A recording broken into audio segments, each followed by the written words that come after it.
खर्चा वगैरह देता है? नहीं देता वो। क्या कहता है? हमारी जज़ात पे कब्ज़ा किया हुआ, हमारा जो हक़ है हमें नहीं देते। सुबहान, उनकी सारी फैमिली हमें धमकियाँ देती हैं कि इस मोहल्ले में ना आए। अस्सलाम वालेकुम नाजरीन, मैं हूं मोहम्मद शकील चौधरी। आप देख रहे हैं डेली खुला सच न्यूज़। नाजरीन, अभी आज आपको मैं एक बहुत अहम स्टोरी जो है ना वो मैं सुनाने जा रहा हूं और आपको ये स्टोरी सुन के यकीनन हैरत भी होगी और आप लोग इसके ऊपर अफसरदा भी होंगे कि हमारा जो निज़ाम ज़िंदगी है, जो हमारा मुआशरा है, वो किस तरफ चल पड़ा है और हमारे मुआशरे के अंदर क्या हो रहा है और हमारे मुआशरे के अंदर इज़्ज़तें कैसे पमाल करके मुल्ज़मान जो है वो आज़ाद हो जाते हैं और पुलिस, जुडिशरी, ये सारा सिस्टम मुल्ज़मान को बचाने के लिए किस तरह से मुतहरिक हो जाता है। तो नाज़रीन, आज मैं आपको जिस स्टोरी से मैं आगाह करने जा रहा हूँ, ये बिस्मा नामी एक लड़की है जो इस वक्त मेरे साथ ऑफ़िस में मौजूद है। इसकी उम्र 14 साल है और ये अपनी वालदा के साथ मौजूद है। नाज़रीन, इस बच्ची को इसके 2 कज़नों ने, शाह मीर और अली ने, ये बकर मंडी लाहौर की रहायशी हैं। इसके दोनों कज़नों ने इसको अपनी दरिंदगी का, ज़्यादती का, हवस का निशाना बनाया था, जिसके नतीजे में ये लड़की उस वक़्त इसकी उम्र 13 साल थी और ये प्रेग्नेंट हो गई थी। और उसके बाद जब ये पुलिस स्टेशन नवाकोट लाहौर के अंदर इसकी FIR दर्ज की गई, उस वक्त खुला सच न्यूज़ ने ही इसकी आवाज़ को उठाया था, हाईलाइट किया था, लेकिन शातिर मुलज़मान ने अपनी चाल चलते हुए जो है ना लड़की को और इसके वालिदैन को झांसा देते हुए, क्योंकि मुल्ज़म जेल में थे, उनके जो लॉयर्स थे, इनके जो रिलेटिव थे, इन्होंने झांसा देते हुए लड़की के साथ एक कज़न शाह मीर का निकाह कर दिया और अदालत के अंदर निकाहनामा पेश करके तो इस लड़की को जो है ना अपनी बीवी तस्लीम करते हुए इससे आप ख़ुद को अपना शोहर तस्लीम करवाते हुए जेल की सलाखों से आज़ाद करवाया था। लेकिन नाज़रीन, यहाँ पे बहुत ही अफसोस के साथ कि जब इस लड़की मज़लूम मासूम बिस्मा के साथ ज़्यादती की गई और ये प्रेग्नेंट हुई थी, तो उसके बाद ये निकाह हुआ, तो उसके बाद इसके शोहर शाह मीर ने आज तक इसका हाल नहीं पूछा और खुला सच न्यूज़ आज फिर इस लड़की को ढूंढ के लाया है और अभी आपको दिखाएंगे, लड़की की ज़ुबानी आप सुनेंगे, लड़की की वालदा भी मौजूद, आप देखेंगे कि किस तरीके से शातिर मुल्ज़मान ने इनके साथ धोखाधड़ी, जेल साजी की और लड़की को आज तक बीवी के हकूक़ नहीं दिए और इनकी प्रॉपर्टी के ऊपर भी कब्ज़ा कर लिया, इनके जो रहायशी प्रॉपर्टी थी उसके ऊपर भी कब्ज़ा कर लिया और मुल्ज़मान की सफाकी और चलाकी इसको नकेल डालने के लिए इंशाअल्लाह ताला मैं और मेरी सच न्यूज़ की टीम बिस्मा के सर का दुपट्टा हैं हम। इंशाअल्लाह ताला इसकी इज़्ज़त के मुहाफ़िज़ हैं हम। जहाँ तक भी जाना पड़ा, जहाँ तक भी हो सका, इस मज़लूम की आवाज़ को एक बार फिर उठाएंगे ताकि इसे इंसाफ मिल सके। तो आइए नाज़रीन, मैं अभी बिस्मा से जो ना आपके सामने बात करता हूँ, आप भी सुनिए कि ये दिल खराश हक़ाइक़ हैं क्या। अस्सलाम वालेकुम बेटा। वालेकुम सलाम। बेटा क्या हाल है, ठीक हो? ठीक। अच्छा बेटा, मुझे ये बताओ कि ये जो मुल्ज़मान हैं जिनमें शाह मीर और अली शामिल हैं और शाह मीर के साथ आपका निकाह हो गया था, क्या वो आपको अपनी बीवी तस्लीम करता है, आपके अखराजात पूरे करता है, आपसे मिलता है, आपके सामने आता है या नहीं आता? नहीं आता। ख़र्चा वगैरह देता है? नहीं देता वो। क्या कहता है?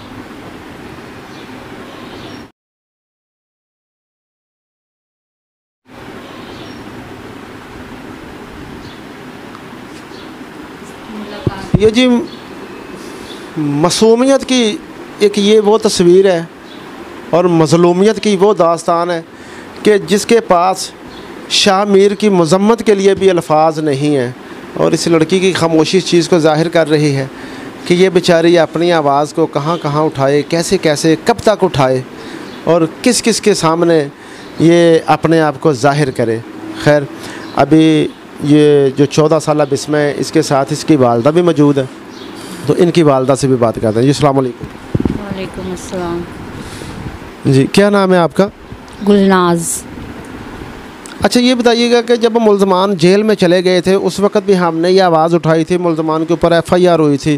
फिर उसके बाद मुलजमान ने जानसा देते हुए आपकी बेटी के साथ मुलजम शाह मीर है उसने निकाह कर लिया, दूसरा मुलजम अली वो इस चीज़ का फ़ायदा उठाते हुए जो बरी हो गया था। बयान दिलवाए गए थे? नहीं, बयान नहीं दिलवाए। नहीं, आपकी बेटी ने बयान दिए थे कि मैं इनको माफ़ करती हूँ? नहीं नहीं, हमारे कोई बयान नहीं हुए अदालत में अभी तक। तो फिर अदालत ने शाह मीर को तो छोड़ दिया क्योंकि उसने बिस्मा के साथ निकाह कर लिया था, अली को कैसे छोड़ा? ये हमें नहीं इस बात का इल्म है। और इसके पापा के ना इन्होंने बयान भी करवाए हैं, सैन अंगूठे भी करवाए हैं कि ना मेरी बेगम घर से निकल गई है लड़के और बच्चों की गलती नहीं है, ये झूठा इल्ज़ाम लगाया है। इन्होंने इसके अब्बू से ये बातचीत की है थाने में बैठ के और उनके भी बयान हुए हैं, उस बयान में ये बच्चे बाहर आए। अच्छा, ये जो मुलजमान है शाह मीर और अली, ये आपके जो हस्बैंड है इनके क्या लगते हैं? भाई के बेटे हैं, भाई। अच्छा, इसी वजह से बयान दिलवाए, भाइयों ने भाई को कहा कि बयान दिलवा दिए और ताकि हमारे बच्चों की जान छूटे। जी, इसलिए कि हमारे बच्चे गिल्टी नहीं है, ये झूठ है, ये बच्चे यहाँ झूठ बोल रही हैं। तो आपके शोहर का क्या नाम है? मोहम्मद शाहिद। मोहम्मद शाहिद। तो ये शाहिद साहब क्या काम करते हैं? गोश्त की दुकान पे जाते हैं अपने भाइयों के साथ, वाजिद, माजिद और शाहिद, तीनों भाई अपने दुकान भाइयों के पास जाते हैं। इनकी अपनी ज़ाती दुकान है, इनकी अब्बू की दुकान है और नौकरों की तरह काम करते हैं। तो क्या आपकी किसी प्रॉपर्टी के ऊपर मुलजमान ने कब्ज़ा भी किया हुआ है? जी, उन्होंने हमारी जज़ात पे कब्ज़ा किया हुआ, हमारा जो हक़ है हमें नहीं देते। 1 साल मैंने धक्के खाए हैं, गलियों में रू रही, अपनी अम्मी के घर रही हूँ। अब आकर निकाह के बाद उन्होंने मुझे ये घर दिया है कि सिर्फ आर्जी तौर पर आप रह सकती हो, जब हम चाहेंगे आपको निकाल देंगे। अच्छा नाज़रीन, आपको यहाँ पे मैं एक और अहम नुक्ता जो उसे मैं आगाह करूँ कि अभी ये जो मासूम मज़लूम इस कौम की बेटी, हवा की बेटी बिस्मा के साथ इसकी वालदा गुलनाज जो मौजूद हैं, ये जो जिस प्रॉपर्टी का जिक्र कर रही हैं ना, बड़ी मज़े की बात और हैरत की बात है यहाँ पे कि मुलज़मान ने ही इनको ये प्रॉपर्टी लेके दी है और आज तक ये नहीं पता कि इनको इनकी प्रॉपर्टी के बदले में प्रॉपर्टी दी है या बिस्मा को अपने घर की बहू बनाने के बाद कोई गिरोह पे लेके ये प्रॉपर्टी दी है या रेंट पे लेके दी है। आज तक मुलज़मान की तरफ से इस चीज़ का भी कोई सुराग, कोई सबूत सामने नहीं आया। और वैसे भी इसमें चालाकी ही नज़र आ रही है क्योंकि जो मुलज़मान शातिर चालाक मुलज़मान है जिन्होंने अपने आप को जेल की सलाखों से आज़ाद करवाने के लिए ख़ुद को बिस्मा का शोहर, जैसे ये शाह मीर ने जैसे ख़ुद को इसका शोहर बनाया, निकाह नामा तैयार किया गया, निकाह नामे के ऊपर सिग्नेचर किए गए और उसके बाद बाकायदा बिस्मा से इसके वाले से अदालत में बयान करवाए गए। तो जैसे कि मुलज़मान ने वो चाल चल के ख़ुद को आज़ाद करवाया, आज तक बिस्मा को इसके शोहर ने ख़र्चा तक नहीं दिया और मिला तक नहीं है। और अफसोस की बात कि जो अभी मैंने पहले आपको बताया था कि बिस्मा प्रेगनेंसी में कंडीशन में थी कि जो मुलज़मान ने ज़्यादती की थी, तो शाह मीर ने इस चीज़ का इकरार किया था कि बच्ची मेरी है। तो जो हॉस्पिटल में ये बच्ची बिस्मा जो एडमिट थी वहाँ पे भी शाह मीर ने या इसके अहले ख़ाना ने जाना गवारा नहीं किया कि बच्ची किस हाल में है, कैसी कंडीशन के अंदर है, वहाँ पे इनको अखराजात की ज़रूरत है या नहीं है। तो नाज़रीन, वो बच्ची जो बिस्मा के जिस्म से और शाह मीर के नुतफ़ा से पैदा हुई, वो मुनासिब देखभाल ना होने की वजह से वो भी फौत हो चुकी है। खैर, इस नुक्ते को भी आगे लेके चलेंगे। लेकिन अच्छा, मुझे ये बताइएगा कि मुलज़मान की तरफ से आपको कुछ धमकियाँ वगैरह दी जा रही हैं? उनके चाचू, उसका भाई सुबहान, उनके सारी फैमिली हमें धमकियाँ देती हैं कि इस मोहल्ले में ना आए और मोहल्ले वाले भी उनके साथ हैं और मेरा पूरा ससुराल जितना भी है सब उन लोगों के साथ है, हमारे साथ कोई भी नहीं है। सब उन्हीं की फेवर करते हैं कि आप जाके बयान दे के आए हैं अदालत में कि ये लड़के गिल्टी नहीं है, हमारे बच्चों की कोई गलती नहीं, ये पर्चा मैं वापस लेती हूँ। मेरे अशरफ चाचा के भी, असलम चाचा की, इनके जितने मेरे देवर हैं ससुराल में, देवरानी है, सबका यही अल्फाज है। और इसी वजह से उन्होंने मेरे को यही बदनाम किया कि हमारे बच्चे गिल्टी नहीं हैं, पर उनके बच्चे दोनों ही गिल्टी हैं।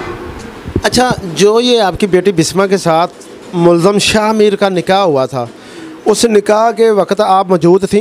जी, मैं वहीं मौजूद थी। उसके चाचू वाजिद भी वहाँ मौजूद थे, उसके पापा साजिद भी मौजूद थे वहाँ पे। बड़ा भाई सुभान भी मौजूद था वहाँ पे, मेरा भाई था और 2 वो थे वकील थे वहाँ पे, शाहिद एक वकील था, एक और वकील था, उन्होंने खड़े होके बदोबदी निकाह करवाया। मैं वहाँ पे निकाह के लिए राज़ी नहीं थी, फिर भी वहाँ पे उन्होंने कहा कि ये निकाह करना है, बल्कि मेरी उनसे लड़ाई हो गई थी कि मैंने निकाह नहीं करना।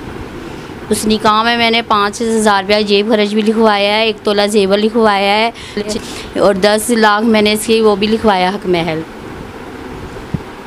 यानी कि आपने अपनी बेटी की तहफ़्फ़ुज़ के लिए, प्रोटेक्शन के लिए, कि ये मेरी बेटी के साथ जैसे मुल्ज़मान ज़्यादती करते रहे हैं, उसके बाद मेरी बेटी को ये इस तरह तनहा ना छोड़ दें, तो आपने तहफ़्फ़ुज़ में लिखवाया। तो उसके बाद मुल्ज़म शाह मीर जो है, जो इस वक्त आपका दामाद है, वो कभी आपके पास आपके घर मिलने आया? नहीं, कभी भी नहीं आया। और अदालत में मिलते हैं हमसे, तारीखें पड़ रही हैं हमारी, तो वहाँ खड़े होके वो लोग हमसे सलाम दुआ भी नहीं लेते, हमारे सामने बैठे होते हैं, ये मैं बैठी हूँ, इस तरह वो बैठे हैं, तो वो हमसे सलाम दुआ भी नहीं लेते। और साथ लड़के लेकर आते हैं, अदालत में आते हैं ना, लड़के साथ लेकर आते हैं 10-5, हमारे आले दुआले फिरते हैं, पर हम उनसे बात नहीं करते। अच्छा, ये बताइएगा कि इसमें जो पुलिस थी, इसका रोल क्या था? पुलिस ने आपको मुकम्मल इंसाफ दिया था या पुलिस ने भी नहीं दिया? पुलिस ने हमारा साथ दिया। पोस्टमास्टम, जब बच्ची पैदा हुई है, पोस्टमास्टम उसका कराया उन्होंने, डीएम रिपोर्ट, वो अभी तक डीएम रिपोर्ट भी नहीं आई है। कहते हैं डीएम रिपोर्ट आएगी तो पता चलेगा, फिर हम बच्चों को सज़ा देंगे। अभी तक डीएम रिपोर्ट नहीं आई है। ये एक बाल्टोन थाने में मिस वो है ईरम, रूबी गई थी केस करने के लिए, और एक और लेट गई थी, वो उसका नाम मुझे नहीं पता, 2 जनिए गई थी। वहाँ भी हम गए हैं, उनसे यही बार हमने सवाल किया है कि रिपोर्ट क्यों नहीं आई बच्ची की, तो कहती हैं वो अभी तक नहीं आई, जब तक बच्ची की रिपोर्ट नहीं आएगी हम कोई सज़ा नहीं तुम्हें बता सकते। अच्छा नाज़रीन, ये जिन पुलिस, जो लेडी पुलिस अफसरान का ज़िक्र किया जा रहा है, ये police station Iqbal town Lahore का ये जेंडर सेल है, और जेंडर सेल में ही ये तफ्तीश भेजी गई थी। तो वहाँ पे इनके साथ जो है ना, वो भी ज़्यादती सुनने में सामने आ रही है। तो मज़ीद थोड़े से हक़ायक़ अभी आपके सामने और रखते हैं। अच्छा, मुझे ये बताइएगा कि आपके शोहर जो हैं, क्या वो अब आपका साथ दे रहे हैं या भाइयों का साथ दे रहे हैं? वो किसी मसले में बोलते ही नहीं हैं। अगर भाइयों की तरफ जाते हैं तो भाई उनको डांटते दबकते हैं कि तू अपने ना बच्चों बीवियों के साथ छोड़ दे। वो कहते हैं मैं कहाँ जाऊँ फिर। जब मेरी तरफ आते हैं तो वो हमारी तरफ से भी नहीं बोलते, वो खामोश रहते हैं। उन्होंने अब तक हमारे साथ ना ही तो वो बोले, ना कहीं गए हैं। बच्ची के लिए उन्होंने कोई बात नहीं किया आज तक। मुल्ज़मान की तरफ से कोई ऐसी चीज़ सामने आई हो कि हमने बिस्मा को तलाक दे देनी है या रखना है, कोई ऐसी बात? से हमारी कोई बातचीत नहीं हो रही। वो लोग ऐसे हो गए हैं जैसे कि हमें जानते ही नहीं। और उनका भाई बिस्मा का ससुर फोत हो गया। हम लोग फौतगी में गए थे, उन्होंने कहा यहाँ मत आना, हम तुम्हें घर से लड़ झगड़ के निकाल देंगे। मैं फिर भी वहाँ गई हूँ, फौतगी में गई थी, फौतगी से होकर हम आ गए। मेरी नंदे बोली हैं, मैं खामोशी से सुनती रही और सिर्फ मुझे वो था कि इसका ससुर है। मैं मुंह देख कर आ गई बच्ची को। मेरी बच्ची भी गई थी, मैं भी गई थी, मेरी अम्मी, मेरे भाई, सारी फैमिली गए थे हम लोग। फौतगी में से जनाजा उठा के हम लोग आ गए। तो क्या आपने दिल से शाह मीर को दामाद तस्लीम कर लिया है? जब निकाह हो गया तो जाहिर सी बात है तस्लीम तो किया है, पर उसका कोई रिज़ल्ट नहीं मुझे मिला। जिस तरह उन्होंने मेरे सर पे खड़े होकर कराया, उधर बच्ची का केस था, इधर इनका था। मेरे इल्म में नहीं था कि निकाह हो जाएगा, बच्चे बरी हो जाएंगे। मेरे इल्म में ये बात नहीं थी। आप आला हुकाम से क्या कहना चाहेंगे? अगर निकाह किया है तो फिर उनके घर का ही, ये बच्ची भी उनके घर की है, वो बच्चे भी उनके घर के हैं। 2 औलाद वहीं की है, मेरी नहीं है ये। इनको चाहिए ये अपने हुकूक में रखें, फिर बच्ची को लेकर जाएं। जब निकाह किया है तो हकदार भी तो बने ना उसके, कि लावारसों कितना छोड़ दिया उसको। और मेरी ज़िंदगी तबाह कर दी इन्होंने, मेरी दूसरे बच्चों की ज़िंदगी तबाह हो गई है। घर से बेघर हैं, हमारे बदनामी भी इस कदर इन्होंने दी है। और सबको यही अल्फाज कह रहे हैं कि हमारी सुलह हो गई है, मैंने इसको सब कुछ दे दिया। मेरा जेवर भी इनके पास है, वो भी ये नहीं दे रहे मुझे। 13 तोले मेरा जेवर है। आसिफ, काशिफ, माजिद, वाजिद, 5 भाइयों ने मेरा जेवर रखा है, वो मुझे दे नहीं रहे। अच्छा, ये मुल्ज़मान के पास आपका जेवर पड़ा हुआ है, ये अच्छा, आपकी शादी का जी, मेरी शादी का ज़ेवर है, मेरी सास ने दिया था। ये लोग ले लेते थे, दे देते वापस, जब ज़रूरत पड़ती थी मैं ले लेती थी, फिर वापस ये मुझसे ले लेते। आज तक मुझे दे नहीं रहे, मैं मांग रही हूँ। तो मुलजमान काम कहाँ कर रहे हैं? गोश्त का जो दुकान वगैरह ये कहाँ है? पहले वाजपी के पास 1 साल पहले काम कर रहे थे, जब से ये मसला हुआ है मुझे नहीं पता कहाँ काम करते हैं, क्या करते हैं। बहरहाल अभी वो गलियों में आज़ाद फिर रहे हैं। जब भी मैंने देखा है, बाहर सड़कों पे देखा है, गलियों में उनको देखा है मैंने लड़कों के साथ, और यही कहते हैं कि यहाँ मत आएँ, इनका आना जाना हम बंद करा देंगे, कुछ भी करवा सकते हैं हम इनके साथ, दूसरी बेटी के साथ भी करा सकते हैं। आपको सबसे ज़्यादा ख़तरा किस से महसूस हो रहा है? ये लड़कों से है, उसके भाइयों से। क्योंकि उनके लड़के कौन से? शामिर अली से, सुबहान से, शहीर से, क्योंकि उनके अब्बू की डेथ हो गई है। अब वो लोग मर्ज़ी के हैं, अब अपने चचा हैं उनका, मुझे नहीं पता क्या समझाते हैं क्या नहीं। और वाजबी से भी नहीं मैंने ये बात शेयर की है, वो कहते हैं कि जितने मर्ज़ी वो लड़के जाएं, जो मर्ज़ी करे, आपको क्या इतराज़ है, वो भी यही बात कहते हैं। तो अब आप क्या चाहती हैं कि आपकी बेटी को वो जैसे निकाह हुआ बहू बना के अपने घर में ले जाएं, इसके सारे हकूक़ पूरे करें? जी, अगर मुल्ज़म ऐसा नहीं करते, ऐसा करने से इनकारी हैं, जैसा कि चाल चली है उन्होंने, अगर वो मुल्ज़म ऐसा नहीं करते तो फिर आपका आगे का लाहे अमल क्या होगा? क्या आप कानूनी कार्रवाई करना चाहेंगी? जी, जब कुछ हल नहीं निकलेगा तो फिर मैंने कोई कदम उठाना पड़ेगा मुझे। तो इसके साथ इस कानूनी कार्रवाई में आपका साथ कौन कौन दे सकता है? अहले खाना में से, फैमिली, ख़ानदान में से? ससुराल में से तो मुझे कोई नज़र नहीं आ रहा जो मेरा साथ दे, ना ही उन्होंने मेरा साथ दिया आज तक। मेरी फैमिली में से मेरी अम्मी, मेरे भाइयों ने मेरा साथ दिया, मेरी बहनों ने मेरा साथ दिया, वही मेरे साथ भागे दौड़े पड़े। और मुझे इंसाफ चाहिए, मेरी बच्ची को भी चाहिए, मुझे भी चाहिए। जी नाज़रीन, मुझे इंसाफ चाहिए और मेरी बच्ची को इंसाफ चाहिए। ये अभी आपने मुख्तसर सी बात सुनी है एक मज़लूम ख़ानदान की, कि जिनके ऊपर क़यामत ढा दी गई है, जिनकी दुनिया बर्बाद कर दी गई है, जिनका सब कुछ लूट लिया गया है, और यहाँ पे मुल्ज़म आज़ाद दंदनाते फिर रहे हैं। और ये एक बहुत ही बड़ा अलमिया है, और यकीन करके जाने कि मैं बहुत ही अफसोस के साथ कह रहा हूँ कि अगर हमारी पुलिस ने, हमारी जुडिशरी ने अगर ये इन हालात को कंट्रोल ना किया, कंट्रोल करने से मुराद ये है कि आइंदा ऐसे पैदा होने वाले हालात को ना रोका गया तो फिर इस मुल्क का, इस रियासत का अल्लाह ही हाफ़िज़ है। यहाँ पे लुटना, छीनना ये बहुत आसान, बहुत ही ज़्यादा एक अच्छा काम समझा जाएगा। और पता होगा लूटने वाले को, छीनने वाले को पता होगा कि यहाँ पे कार्रवाई कोई नहीं होती, यहाँ पे पूछने वाला कोई नहीं है।